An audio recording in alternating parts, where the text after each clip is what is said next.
Here are the headlines for Thursday afternoon, August 15, 2024.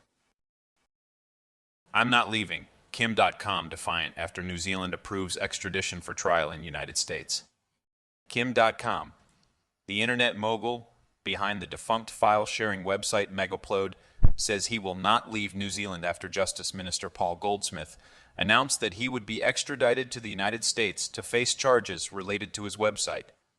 The extradition order comes 12 years after an FBI-ordered raid on Dotcom's Auckland mansion, and despite previous appeals, including a Supreme Court decision in 2020 that left the door open for further judicial review. Dotcom faces charges of copyright infringement, money laundering, and racketeering, with U.S. authorities alleging that he cost film studios over $500 million by encouraging people to store and share copyright material on his website. Another American given a 12-year prison sentence in Russia. A Moscow court sentenced Joseph Tater, a citizen of the United States traveling in Russia, to 15 days in prison for petty hooliganism after he behaved aggressively towards a police officer while checking into a hotel. In a separate case, Ksenia Karelina, a 33-year-old dual citizen of the United States and Russia, was sentenced to 12 years in prison for treason after donating approximately $50 to Razom for Ukraine, a charity that provides humanitarian aid in war-ravaged Ukraine.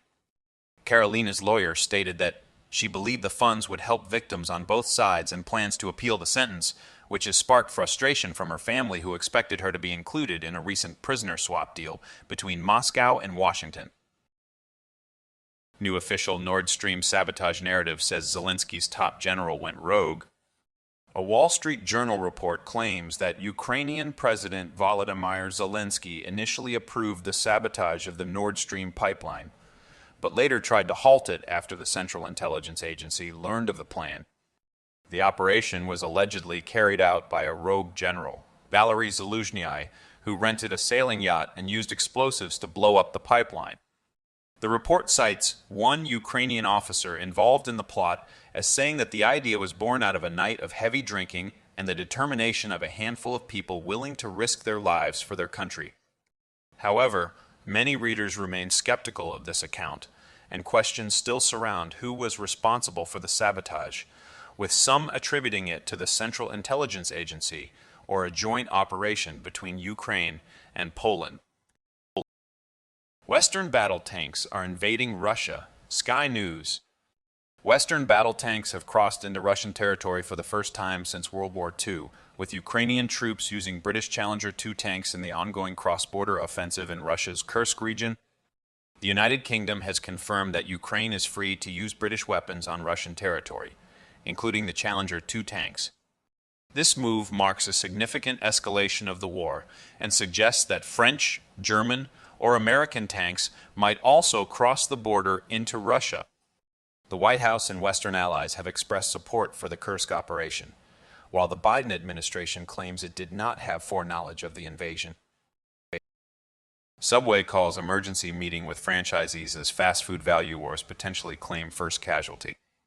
Quick service restaurants are engaged in a fierce price war, offering low-cost meal deals to attract cash-strapped consumers who have been financially squeezed by the Biden-Harris economy, marked by elevated inflation, high interest rates, depleted savings, and maxed-out credit cards. McDonald's and Burger King have launched $5 meal deals, while KFC has announced plans to unveil a similar deal, but sandwich chain Subway may become the first casualty in this price battle, with same-store sales down 5% to 10% in recent weeks compared to the prior year, prompting an emergency meeting with franchises. Waymo robot taxi's late-night honking nightmare sparks outrage among San Francisco residents. Residents in downtown San Francisco have been complaining about Waymo robot taxis honking at each other in the middle of the night. The peak honking occurred at 4 o'clock local time in a parking lot near their apartment building in the South of Market neighborhood. A video uploaded on X by ABC 7 News shows what residents have been dealing with for weeks, as the Waymos can be heard honking and blinking headlights. On Tuesday, residents were given relief from the overnight honking after Waymo implemented a software fix to keep the noise down for neighbors moving forward. WTF happened 53 years ago today. Why the Nixon shock is still affecting us all. The 53rd anniversary of the Nixon shock, which occurred in 1971, marks the day when United States President Richard Nixon eliminated the gold standard for the United States dollar. At the time, Nixon claimed that taking the dollar off the gold standard was temporary and would stabilize the dollar. However, the effects of this decision have proven to be profound, with economists still debating its benefits and costs today. Some argue that ending the gold standard has led to increased inflation and social ills, while others believe it has been a benefit to the United States and the world. Canadian wildfire smoke pours into United States Northeast. Wildfire smoke from Canada is pouring into the Northeast and Mid-Atlantic regions of the United States, raising air quality alerts across the region.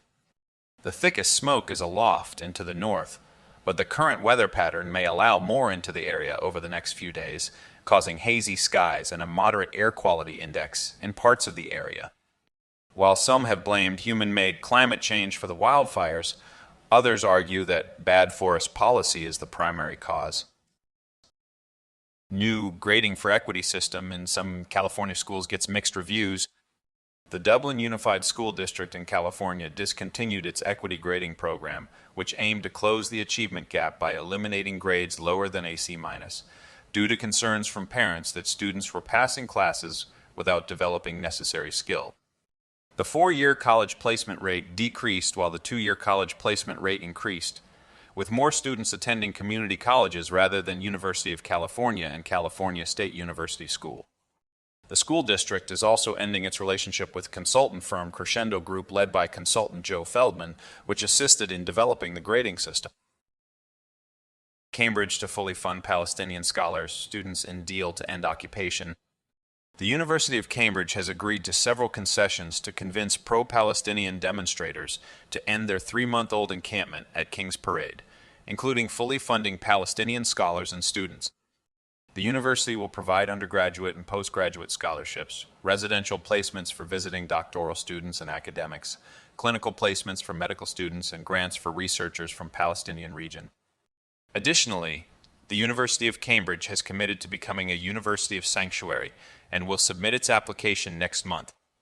The university's concessions came after the student organization Cambridge for Palestine occupied King's Parade with an encampment since May 6th, demanding that the university divest all business ties with pro-Israel companies and invest in Palestinian students, academics, and causes. Not just Buffett, Druck, Tepper, Soros, all dumped tech before the rout. 13F summary. Several prominent hedge fund managers, including Warren Buffett, George Soros, and Stanley Druckenmiller, reduced their stakes in major technology companies during the second quarter ahead of a late July decline.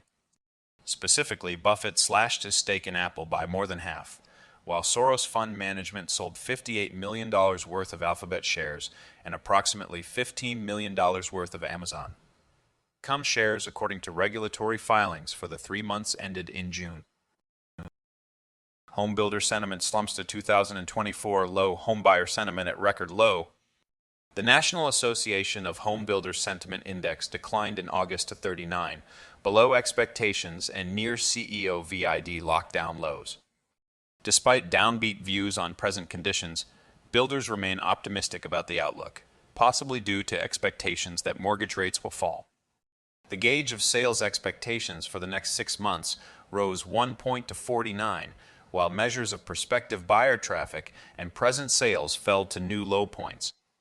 Additionally, 33% of builders reported cutting prices and 64% used sales incentives, the highest share since April 2019. United States Army soldier pleads guilty after selling military secrets to China. A United States Army intelligence analyst, Sergeant Corbin Schultz, pleaded guilty to charges of conspiracy to obtain and disclose national defense information, exporting technical data related to defense articles without a license, and bribery of a public official. Schultz was accused of selling military secrets to China for a total of $42,000 from 2022 until his arrest in March this year. He was recruited by an individual associated with the Chinese government and used encrypted methods to communicate, handing over dozens of sensitive military documents, including information on United States fighter aircraft, intercontinental ballistic missiles, and defense systems. LEO space race, ST SpaceMobile shares erupt ahead of inaugural satellite launch. A new space race is emerging in telecommunications as companies build low Earth orbit satellite constellations for space-based cellular broadband networks. AST SpaceMobile is preparing to send the first 5 commercial satellites to low Earth orbit in September, each featuring the largest ever communications arrays deployed commercially in low Earth orbit. The company has partnered with industry leaders like AT&T and Google to eliminate dead zones and provide coverage across the United States. Meanwhile, rival SpaceX has already launched 100 satellites for its Starlink system, which provides high-speed internet across nearly 6,300 satellites in low Earth orbit. The Harris campaign will base its platform on Biden's fake economic accomplishments. The Biden administration's economic record is not a success, despite what President Joe Biden and Vice President Kamala Harris will likely claim this week. The administration entered office in January 2021, after the pandemic had devastated the economy and the Trump administration had passed 2 massive spending bills totaling nearly $3 trillion.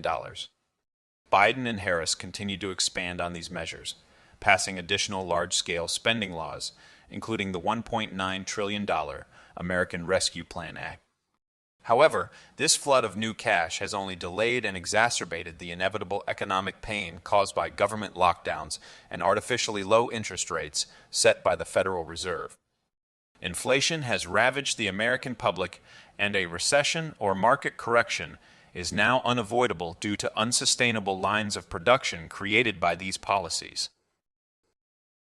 More questions than answers. The release of the United States July Consumer Price Index inflation report may have paved the way for a Federal Reserve rate cut in September, but it did little to resolve the debate as to whether the Fed could opt for a 50 basis points move in preference to a 25 basis points cut. The growth outlook in Japan received a boost on the release of better-than-expected second-quarter gross domestic product data, with the economy growing by 3.1% quarter-over-quarter. Meanwhile, in Australia, employment data provided mixed signals with strong job growth but a rising unemployment rate, making it unlikely for the Reserve Bank of Australia to cut interest rates this year. Vance and Waltz agreed to October 1 debate. Vance and Waltz agree to October 1 debate hosted by CBS in New York City after the network presented 4 date options: September 17, 24, October 1, and 8. Vance also accepted another debate proposed by CNN on September 18, saying the American people deserve as many debates as possible. Vance's agreement comes with conditions that the debates should have an audience and set parameters for a good exchange of ideas. Want more freedom of speech?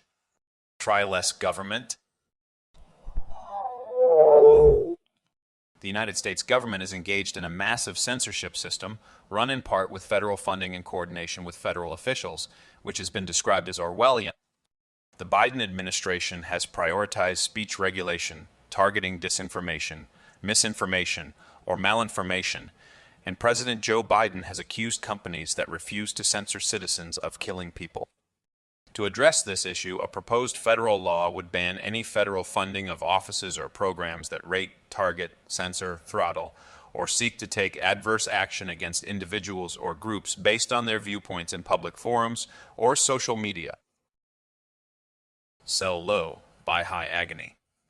On August 5th, the Semiconductor Index, also known as SOX, hit its most recent low point, at which time it was suggested that the sector could experience an upward trend again.